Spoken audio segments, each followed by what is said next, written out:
नमस्कार प्रिय दर्शकों, हाजिर हूँ मैं आज आप सबके सम्मुख एक और नया अद्भुत कार्यक्रम लेकर कि लग्नेश आखिरकार है क्या। लग्नेश सभी भावों में कैसा फल देता है, हमें लग्नेश को जानना है। अगर हमने लग्नेश को जान लिया कुंडली के अंदर तो समझो हमने अपनी पूरी कुंडली को जान लिया। सबसे महत्वपूर्ण जो है कुंडली के अंदर वो लग्नेश ही होता है। तो हम उससे पहले मैं आपको बता दूं, जो भी आप सवाल पूछते हो, कमेंट करते हो, उसको थोड़ा छोटा लिखिए जो सबके काम आ सके, और ज़्यादा बड़ा ना लिखिए। और इस तरीके से लिखिए कि मुझे उसको देखने में और पढ़ने में भी आसानी हो। क्योंकि आप अपना पूरा डेट ऑफ बर्थ लिख देते हो, पूरा टाइम लिख देते हो, सब कुछ लिख देते हो, उसके बाद बहुत लंबी चौड़ी कहानी लिख देते हो। ऐसा नहीं, आप शॉर्ट में लिखिए, अपनी कुंडली खोल के रखिए, अपने ग्रह चाल पूछिए कि यहाँ पे बैठा है तो कैसा प्रभाव देने वाला है, तो उससे ज़्यादा अच्छा फल मिल सकता है। अगर मैं सोच रहा हूँ मैं आगे लाइव आऊँगा और वीक या महीने में एक दिन आप सभी के सवालों के जवाब दिया करूँगा। और जैसे मैं देता आ रहा हूँ अपनी वीडियो में डेली 2 से 3 सवाल, वो मैं हमेशा लेता रहूँगा, वो चलता रहेगा। तो ज़्यादा बड़ा ना करके चलिए आज के जो सवाल है उन पे चर्चा कर लेते हैं। जो आज का पहला सवाल है वो है अराती वदनेरे का। वो कहती है अगर धनेश 9वें भाव में हो लेकिन चलित में 8वें भाव में हो जाए। धनेश जो है, जो धन भाव का मालिक है, जो दूसरे घर का मालिक है, वो 9वें भाव में बैठा हो लेकिन चलित कुंडली में 8वें भाव में जाके बैठा हो तो कैसा फल होगा। तो मैं कहता हूं आपको, वो 8वें भाव का फल दे रहा होगा आपकी कुंडली में, लेकिन बैठा है 9वें घर के अंदर, लेकिन आपको फल जो है वो 8वें भाव का मिलता रहेगा और अच्छा ही फल देगा। क्योंकि 8वें भाव में भी बैठेगा तो भी अपने ही राशि को देखेगा। तो मैंने क्या बता रखा है आपको ज्योतिषीय सूत्र, अगर कोई ग्रह अपनी ही राशि को देखता है तो उसके बल में वृद्धि हो जाती है। चलिए अगला जो सवाल पूछा है वो है परमहंस अग्रवाल ने। उन्होंने पूछा है कि शनि और मंगल जो है, कर्क लगन है मेरा, शनि मंगल धन भाव में जाके बैठे हुए हैं, सूर्य और शुक्र जो है वो 12वें घर में बैठे हैं, और जो बुध है वो लाभ भाव में बैठा हुआ है, और जो गुरु है वो 6ठे घर के अंदर बैठा हुआ है। मेरी कुंडली कैसी है, कैसा रहेगा।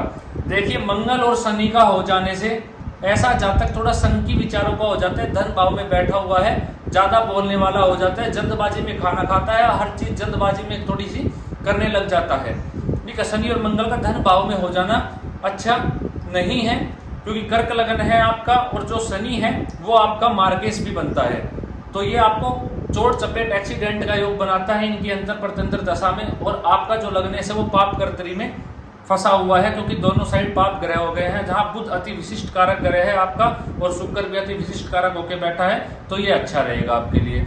कुंडली में कोई दिक्कत वाली बात नहीं है। तो थोड़ा सावधानी बरतिएगा, शनि और मंगल की अंतर दशा आएगी तब उसमें थोड़ा अपनी हेल्थ को लेके ठीक रहिएगा। जो अगला सवाल पूछा है वो पूछा अनिष्का अग्रवाल ने। उनका कहना है कर्क लगन में मंगल और शनि 5वें भाव में हो तो कैसा फल रहेगा।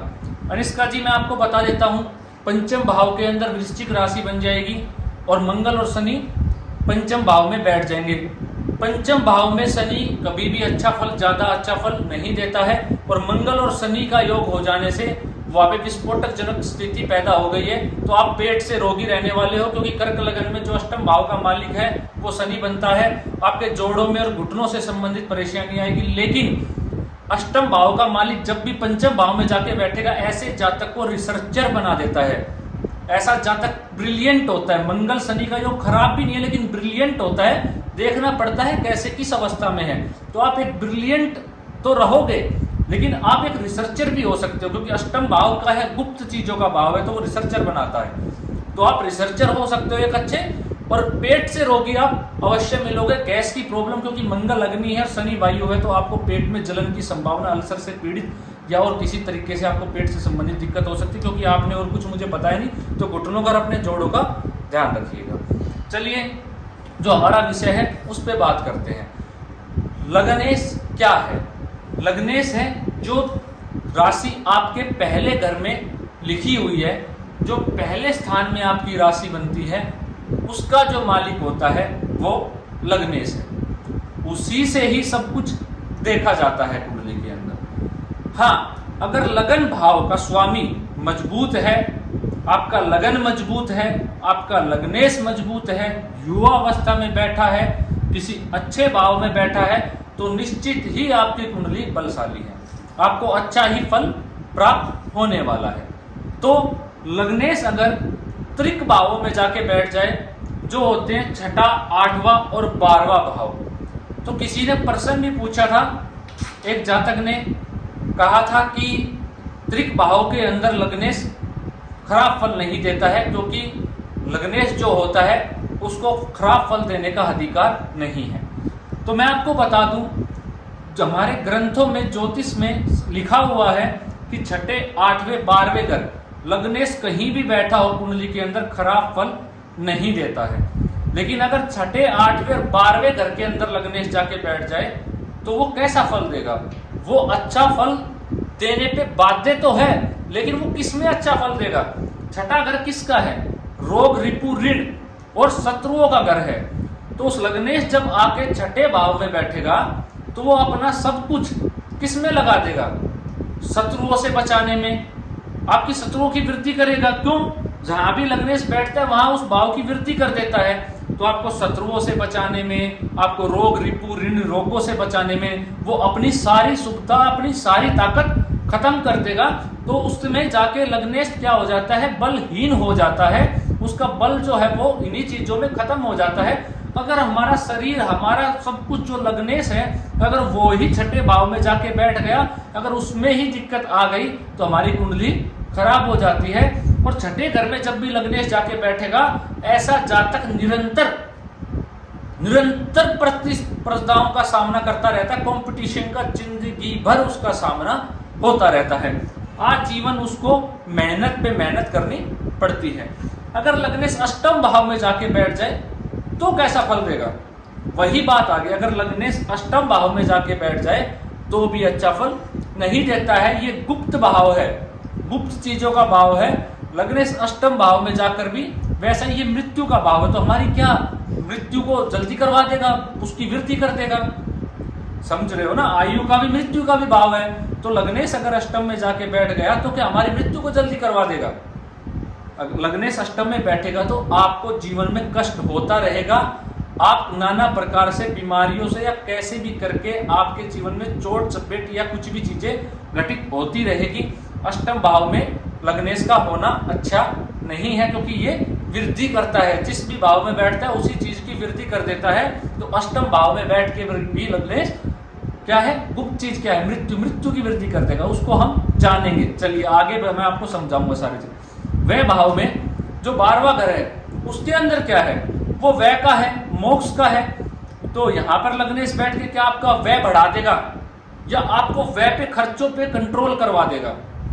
तो मैं कहता हूं कि लग्नेश अगर 12वें भाव में बैठ जाए तो ऐसे जातक के पास पैसे जुड़ने में बहुत कठिनाइयों का सामना करना पड़ता है। उसके पैसे वो खर्च ना करते हुए भी, कुछ ना चाहते हुए भी, उसके साथ कुछ कारणवश ऐसा होता है कि उसके जो पैसे हैं उसके पास नहीं टिक पाते हैं, वो कहीं ना कहीं चले ही जाते हैं।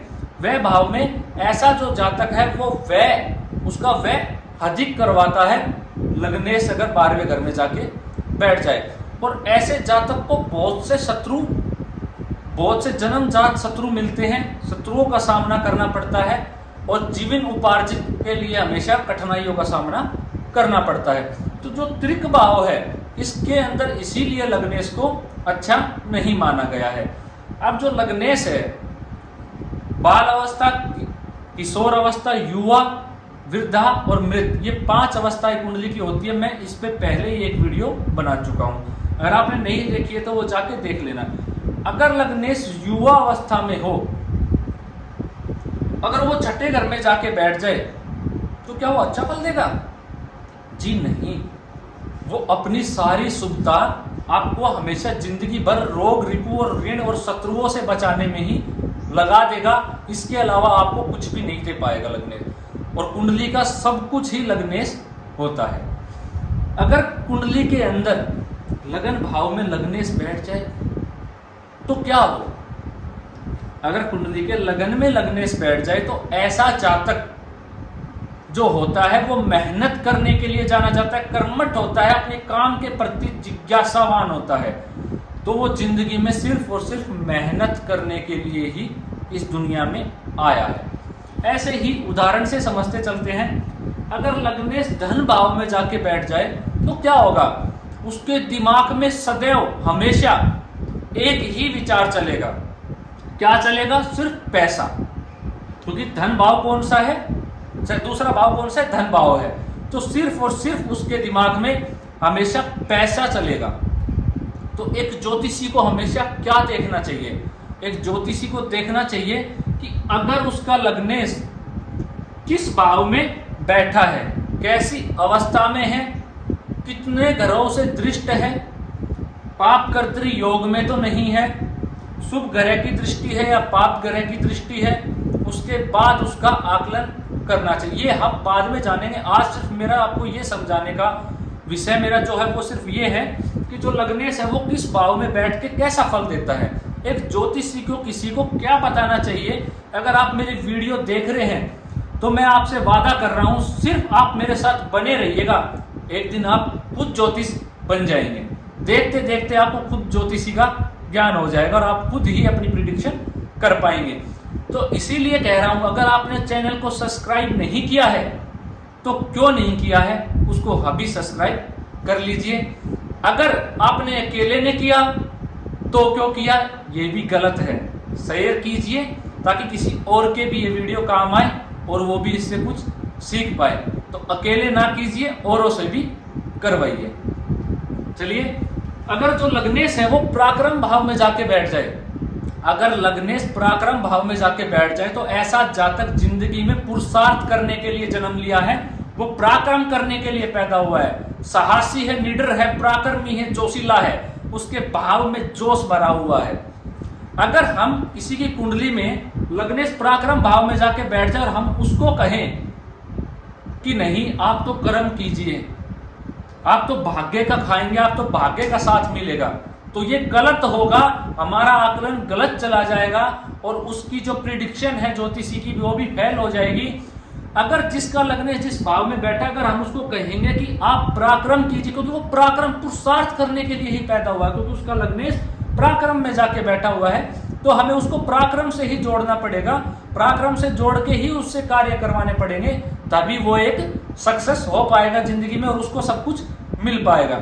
अगर लग्नेश जाके सुख भाव में बैठ जाए तो ऐसा जातक सिर्फ सुख के पीछे भागता है, वो सिर्फ मकान, जमीन, भूमि, वाहन और सुख जिंदगी में कितना अर्जित कर लूं, सिर्फ उसका जो शरीर है वो सिर्फ सुख मांगता है जिंदगी में और कुछ नहीं मांगता है।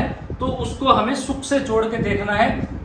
अगर उसका लग्नेश 4th हाउस में बैठा है तो हमें उसको सुख से संबंधित चीजों के बारे में बताना चाहिए कि अगर आप ऐसा करोगे तो आप ये सुख प्राप्त कर लोगे। तो ऐसा जातक जिंदगी में आगे बढ़ जाता है। अगर लग्नेश पंचम भाव में जाके बैठा हो तो पंचम भाव ज्ञान का भाव है, तो ऐसा जो जातक है वो बहुत ज्ञानी होता है, जन्म जात उसके अंदर ज्ञान होता है, उसके शरीर में कूट कूट के भरा होता है। अगर ऐसा व्यक्ति को ज्ञान से जोड़ दिया जाए, उसको कहा जाए कि अपने ज्ञान को बढ़ाइए, आप उसकी कुंडली देख के, उसके लग्नेश की स्थिति देख के अगर उसको आप ज्ञान से जोड़ दोगे तो वो सक्सेस क्यों नहीं होगा। मैं कहता हूं आप करके देखिए। अगर आप कुछ भी ज्योतिषीय जानते हो या ज्योतिष सीख रहे हो मेरे साथ मेरी वीडियोस देख के, तो मैं आपको यही कहूंगा कि आप ये आजमा के देखिए, वो 100% उसके साथ लागू होगा। अगर लग्नेश पंचम भाव में है तो हमें सिर्फ उनको ये कहना चाहिए कि उसको ज्ञान से रिलेटेड चीजों से जोड़ के चलाना चाहिए, तो वो हमेशा जिंदगी में चल पाएगा। वो प्रेमी मिजाज का होगा, वो हंसमुख होता है, पंचम भाव में थोड़ा कविताओं का मजेदार ज्ञान रखने वाला होता है और ज्ञानी होता है। चलिए, अपनी संतान से प्रेम करने वाला भी होता है। अगर लग्नेश जाके छठे घर में बैठ जाए, इसका फल मैं आपको बता ही चुका हूं। अगर लग्नेश सप्तम भाव में जाके बैठ जाए तो ऐसा जातक सिर्फ अपनी स्त्री सुख के बारे में सोचता है, स्त्री के बारे में ज्यादा सोचता है, अपनी मैरिज लाइफ को लेके थोड़ा सा ज्यादा चिंतित रहता है, स्त्रियों के प्रति उसका रुझान ज्यादा रहता है, क्योंकि ये पत्नी का भाव है और पति का भाव है। अगर किसी लड़की की कुंडली हो तो वो अपने पति को लेके थोड़ा संकोच में रहती है, कैसा पति मिलेगा, कैसा परिवार रहेगा, मैं कैसी जगह जाऊंगी। और व्यापार का भाव है तो ऐसा जातक एक व्यापारी होता है, सेल्समैन बहुत अच्छा हो सकता है क्योंकि यहाँ से ही देखा जाता है। और बहुत तगड़ा पार्टनरशिप में भी उसको लाभ हो सकता है। वो जब भी पार्टनरशिप करेगा उसको पार्टनरशिप से रिलेटेड उसके दिमाग में हमेशा एक ही चीज चलती रहेगी कि मुझे कोई पार्टनर मिल जाए जिसके साथ मैं कोई बिजनेस या व्यापार शुरू कर पाऊं। अब चलिए भाग्य भाव में देखते हैं। अगर लग्नेश जाके भाग्य भाव में बैठ जाए, अगर लग्नेश जाके भाग्य भाव में बैठ जाए तो क्या, अगर मंगल है वो जाके भाग्य भाव में बैठ जाए तो क्या रहेगा? तो ऐसा जातक जन्मजात भाग्यशाली हो जाएगा, वो भाग्य से ही चलेगा। ऐसा जो जातक है वो जन्मजात भाग्यशाली हो जाता है क्योंकि जो लग्नेश है वो भाग्य में जाके बैठ गए, धर्म का भाव है। तो ऐसा जातक धर्म से जुड़ के धार्मिक होके भाग्य का साथ पाता है, वो अपने पिता के सानिध्य में रहता है और कार्य करता है। अगर लग्नेश जाके 10वें घर में बैठ जाए तो वो सिर्फ कर्म करने के लिए इस धरती पे आया है, वो कर्म काठी होगा, वो कर्म करने वाला होगा, उसको जिंदगी में कर्म करना ही पसंद होगा, कर्म से ही अर्जित करना उसको पसंद होगा। अगर लग्नेश जाके लाभ भाव में बैठ जाए तो ऐसा जातक सिर्फ लाभ के बारे में सोचता रहता है, उसको लाभ होता रहेगा जिंदगी में कहीं ना कहीं से, और सिर्फ उसके लाभ के ही विचार रहते हैं और उसको लाभ की प्राप्ति होती रहेगी। तो हमें उसको लाभ से जुड़वाना है, जहां से भी उसको लाभ मिले हमको ऐसी उसको दिशा देनी है ताकि वो लाभ प्राप्त करता रहे। और वह भाव का मैं आपको बता चुका हूं। तो लग्नेश से जुड़ा मैं आपको आज एक और तथ्य बता देता हूं। अगर लग्नेश मान लीजिए माफ कीजिएगा, अगर लग्नेश जो है वो जाके पंचम भाव में बैठ जाए, अगर लग्नेश जाके पंचम भाव में बैठ जाए, क्योंकि हमें राशियों का भी तो प्रभाव देखना है कि लग्नेश किस राशि के अंदर जाके बैठा हुआ है। तो लग्नेश तो हो गया, भाव का मैंने आपको बताया। अब जिस राशि में बैठेगा उसका प्रभाव भी जो है वो लग्नेश ग्रहण करेगा, उसके ऊपर आएगा। तो अगर लग्नेश पंचम भाव में जाके बैठ जाए, मंगल है तो सिंह राशि में जाके बैठ जाए, तो मूलतः जो है मंगल का जो स्वभाव है वो तो उसके अंदर रहेगा, वो जो है ज्ञानी जल्दबाज रहेगा, अपने ज्ञान को अर्जित करने के लिए जल्दबाजी में रहेगा। सूर्य और मंगल, सूर्य की राशि में मंगल चला जाएगा तो ऐसा जातक, सूर्य का क्या प्रभाव है, वर्चस्व जमाना दुनिया के अंदर, जो भी लोग हैं उनके ऊपर अपना होल्ड रखना, समाज में छा जाना, अपना मान सम्मान बढ़ाना और हर चीज के ऊपर अपनी पकड़ रखना, ये सूर्य का प्रभाव है। तो ऐसा जो जातक है, अगर लग्नेश जाके मंगल, इसमें लग्नेश बनता है, काल पुरुष की कुंडली मैंने ली हुई है, अगर इसके अंदर लग्नेश जाके पंचम भाव में बैठ जाता है सिंह राशि में, मैं आपको समझा रहा हूं, कोई भी राशि में जाके बैठ जाए उसी का स्वभाव तो वो लेगा ही लेगा, उसका प्रभाव तो उसमें आएगा ही आएगा लग्नेश में। अगर लग्नेश जाके पंचम भाव में बैठ जाए, सूर्य की राशि में हो गया, तो मंगल का स्वभाव है क्रोध, गुस्सा, पराक्रम, साहसी, और सूर्य का क्या है, प्रभुत्व जमान। तो ऐसा जातक अपने ज्ञान से अपने समाज के अंदर अपना प्रभुत्व छोड़ जाएगा, अपना वर्चस्व छोड़ जाएगा, अपना होल्ड बनाने की कोशिश करेगा, अपने ज्ञान से लोगों को दबाने की कोशिश करेगा। वो चाहेगा कि जब मैं बोलूं या मैं कुछ कहूं तो लोग उनसे दबे, मतलब अपने ज्ञान से लोगों पे होल्ड करना चाहेगा। तो ये है लग्नेश। अगर लग्नेश का आप ऐसे ही किसी भी राशि में रख के देख लीजिएगा, लग्नेश को किसी भी भाव में लग्नेश जाके धन में बैठ जाइए, तो मैंने भाव से संबंधित तो आज मैंने आपको सब कुछ बता ही दिया लग्नेश का। अगर किसी राशि में भी जाके लग्नेश बैठता है तो कैसा प्रभाव देगा वो भी मैंने आपको बताया है। अगर मुझसे कुछ छूट गया, अगर कोई ज्योतिष भाई इस वीडियो को देख रहा है, अगर मुझसे कुछ छूट गया आपको लगता है तो कमेंट करना भूलिएगा नहीं। मैं भी, ज्योतिष एक ऐसा ज्ञान है जिसको समंदर की तरह है, जिसको कोई नहीं समझ पाएगा। ये बहुत गहराई का विषय है, इस पे हम जितना पढ़ेंगे, जितना जानेंगे, उतना ही हम इसमें चलते चले जाएंगे। तो आपको कुछ लग रहा है या आपका कोई सवाल है तो पूछना बिल्कुल मत भूलिएगा। अगला जो विषय है वो लग्नेश का ही होगा कि दृष्टियों का प्रभाव कैसा होगा। हमने सिर्फ आज ये जाना कि लग्नेश जो है वो भाव में बैठ जाए तो कैसा फल देता है और राशि में बैठ जाए तो कैसा। अब हम जानेंगे कि लग्नेश, अगर हमें किसी व्यक्ति के बारे में बताना है कि उसका स्वभाव कैसा रहेगा, तो उसके लिए हमें लग्नेश का जो है दृष्टि संबंध भी देखना होगा कि लगन के ऊपर कितने ग्रहों की दृष्टि है, तो हम उसकी प्रिडिक्शन कर पाएंगे। अगर आपने ये देखा तो अगली वीडियो भी अगर आप देख लोगे तो मैं ये कहता हूँ कि आप 100% किसी के बारे में बता पाओगे कि उसका स्वभाव मूलतः कैसा है। तो मैं उम्मीद कर रहा हूँ कि आपको जो ये कार्यक्रम है बेहद ही पसंद आया होगा। अगर पसंद आया है तो आपको पता है क्या करना है, तो करना मत भूलिएगा। आज के लिए इतना ही, इजाज़त दीजिए, नमस्कार।